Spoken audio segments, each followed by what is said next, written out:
Hey there, football fans. My name is Derek, and this is the Gridiron Blitz. In today's video, I wanted to do a little something different.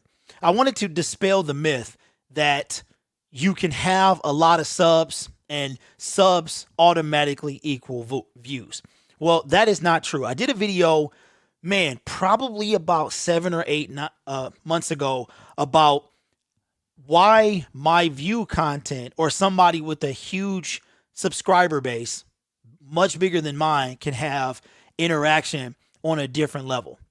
So these numbers that I brought up, these are my numbers between kickoff 2020 for the 2020 season and for the Super Bowl. As you can see, I actually netted 2 million views. I had 149,000 hours of watch time. I grew 8,800 subscribers, okay? And there's been a misconception that if you grow fast or whatever, that you could possibly be buying subscribers. That is not the case. What happens is, depending on how you get those subscribers is what it matters. So if you do a lot of streaming like I do, I stream football, and before the pandemic hit, I was doing the XFL. So I do 4 to 5 games per week, and the majority of my subscribers came from that. In addition to that, I was not making any video content for the 2019 season, which was my very first year streaming. And then for the 2020 season, I started to make content. If you have subscribers that you gain for streaming, they probably won't watch your content. I'm going to show you a comparison to my other channel so you guys can see exactly what I'm referring to. Now, if we go down and we look at this is from the beginning of the football season. That was the first Sunday of football, and actually the first Thursday night football right there. You can see, and it was okay. But let's look at these peaks and let's see what they were. Monday night football, I gained 396 subscribers, and then it went on, then you lose. And the thing about that is you'll lose a ton as well, because people come for you for streaming, and then when there's no football or whatever, sometimes they get in their feelings, or they just don't want to, they subscribe to you in the moment. But a lot of those people don't return to watch your content. So that's how views are not always based on subs. And the same thing goes for live streaming. If you're a live streaming channel and then you make if you're a video content channel and then you go live, a lot of times you could get, unless you have upwards, in the upper echelon of subscriber numbers, you're not going to get those numbers. So let's take, for instance, let's see what my highest peaks was. Monday, December 7th, I gained 518. Let's go. And this big giant spike right here, this was the Super Bowl. I gained 703 subscribers. So I gained 653 subscribers during that Super Bowl live stream. And as you can see, I'm blocking it here. But the last 48 hours, which is what this is, it still got 22 views. So that's what I'm saying. So you can have, if you grow doing one thing, your video content is not going to necessarily match. In addition to that, these two teams, the teams that I stream, when the people come into the streams, they know that I'm a Detroit Lions fan because I say it a lot, but they're not fans of that team.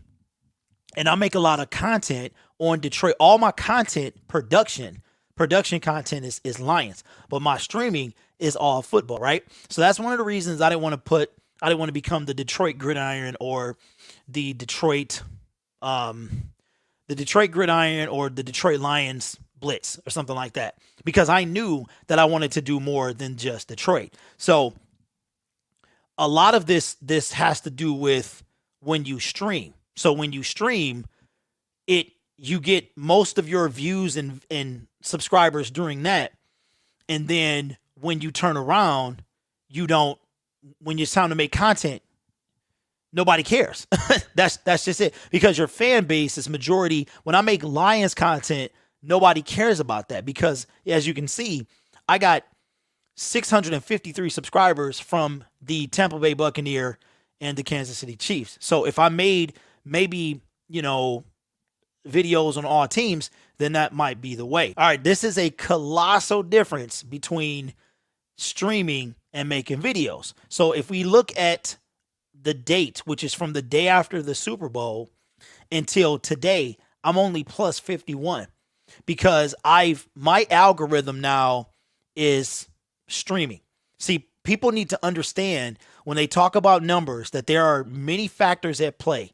There is algorithms. Your channel can skew one way if you do too much live streaming. If you notice, a lot of people live stream on Twitch. YouTube is not the live streaming platform. The algorithm of YouTube is not designed really for you to stream 5-6 times a week for multiple hours. I stream probably somewhere between 15 and 18 hours a week. Okay. And then you make videos. The bulk of your content subscribers are going to come from your live streaming, and they're not going to care if they're a Kansas City Chiefs fan if I do a Detroit Lions video, which is how my channel skews. I am plus 51 in the last 3.5 months. Now that hurts. That hurts my feelings. You guys should have seen that before. It was actually negative 45, something like that.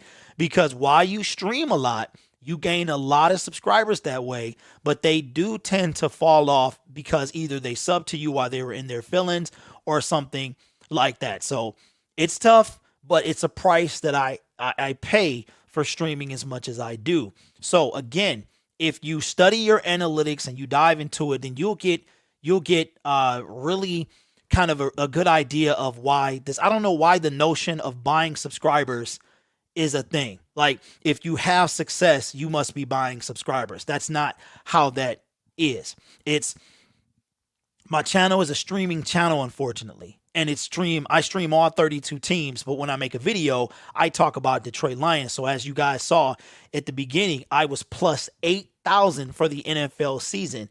And I only did 14 Detroit Lions games out of probably 100 games that I streamed. I streamed almost every 5 NFL games a week, except the last 2 weeks of the Detroit Lions season when I didn't stream those 2 games. So it's not as difficult as you think.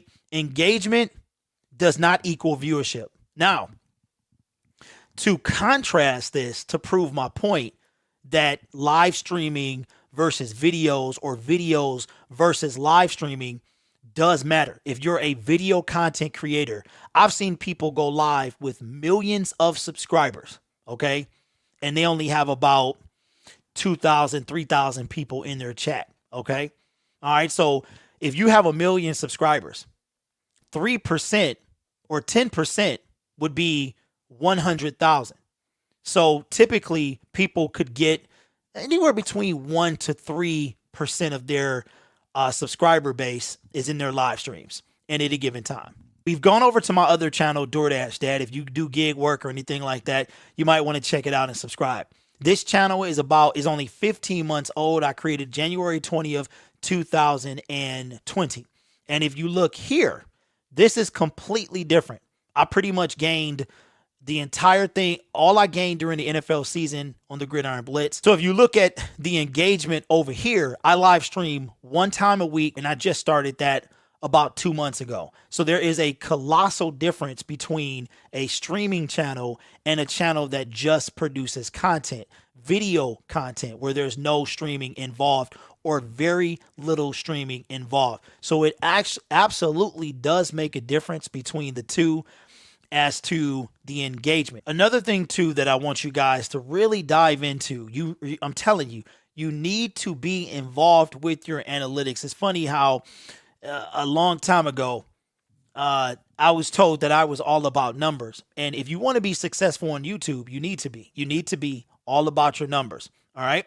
Now, this is a very, very cool analytic that you guys need to really, really kind of dive in and look into. It is under the audience part of your analytical tab. If you go to analytics and you have overview, reach, engagement, and audience, you need to dive into your analytics because they tell a story. And what that story tells is this here. So here we go. This was the start of the NFL season, and it kind of trickled along here. And then we started to get into that playoff push. And this was the moment that I hit 10,000. And then you go, go, go. But what I want you to pay attention to, for instance, every single week, let's take this day. This was a Monday Night Football game. I had just hit 10,000. I want you to look at the returning viewers versus new viewers. A new viewer just found your channel for the first time. They've never seen it before.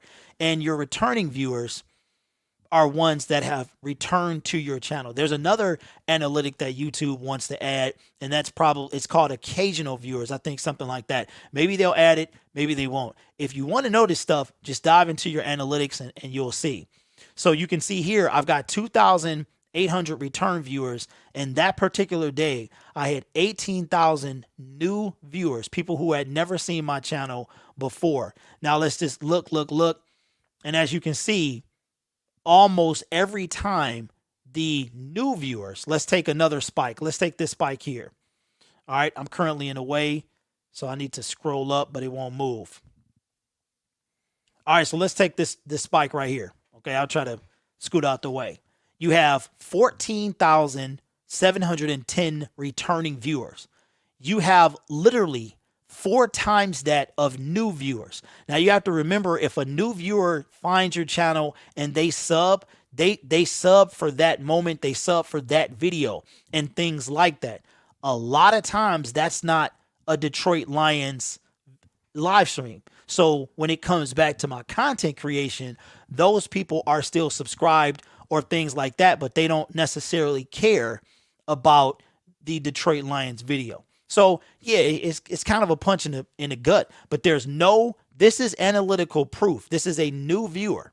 These are buying subscribers is not, it could be a thing. I don't know anything about that. Now, this is my favorite, probably my greatest achievement on the Gridiron Blitz. This is Super Bowl Sunday. I had 11,000 returning viewers, and I had 136,000 new people that had never seen my channel before found me. And out of those people, I only grew, as you saw earlier, 600 and something. So it is a myth that subscribers equal views. That has not the one. It does have something to do. But if you get somebody that subscribed to you for thing A, but you're doing thing H, they're not necessarily going to watch thing H because they subscribe to you for thing A. You follow what I'm saying? Flip over to my DoorDash Dad channel. I have half as much as I do on the Gridiron Blitz at 7,842 subscribers. But I rarely went live. The topic that I'm talking about is all the same. I stream 1 time a week for an hour. When I make a video, I'm talking about DoorDash.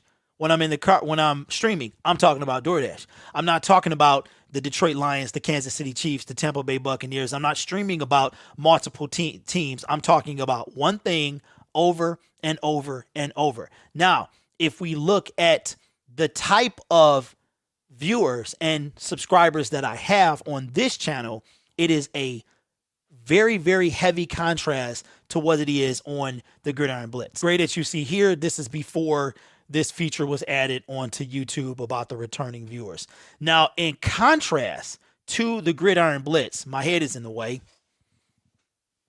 I'll just scoot out the way a little bit. You guys can still hear me. If we contrast this with the Gridiron Blitz, look at this. Do you see this?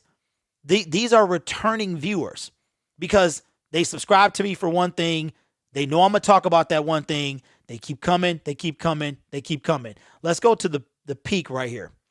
I had 4,140 viewers, which is crucial. Your returning viewers is crucial to getting your content out there. It's very important to know your analytics. Don't think because somebody's got a ton of subscribers and they don't have a ton of views that it means that they're buying subscribers.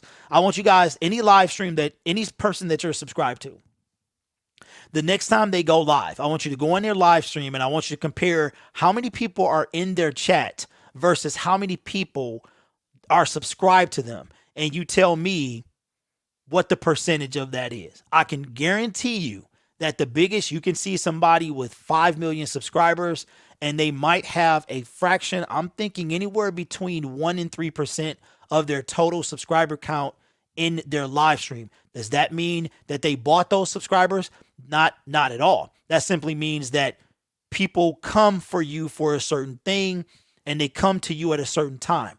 My channel is all football. It's predominantly Detroit Lions content, but during the football season, I see a flux in my sub count. So it's very tough. It's hard on the psyche, man. It is, to know that I've only had, 51 subscribers during the off season, but it was negative. So I'm proud of that I was able to, create some content and stuff like that. But just think about this. How many people are you subscribed to that you watch every day? Every single day you watch these people. They drop they drop videos every day. Leave it in the comments below if you honestly watch everybody you're subscribed to every single time they drop a video, and let me know. I hope that you like this type of video. If you want more of these, I have no problem doing that. I'm thinking about starting like YouTube 101 for those people that's trying to get started on YouTube. But I wanted to dispel the myth that if you have a ton of subs and not a lot of views, that you must be buying subscribers. I guess that's the thing. YouTube does have a program in place for people who do purchase subscribers via bots and things like that. They will typically make sure that those subscribers don't last for any time at all. In addition to that, sometimes you have people that subscribe to you that are bots and they get taken off. So YouTube has things in place to prevent that type of thing from happening. So let me know in the comments below, was this helpful to you if you're a YouTube creator? Just know that views and engagement do not equal that you've purchased subscribers. And if you think like that, then you obviously have no idea about YouTube analytics. So you might want to dive into your analytics and try to figure out what's happening on your channel or things like that, if that's the case. Anyway, my name is Derek. You guys have truly been the greatest gift, and I appreciate you so much. I will see you in the next video.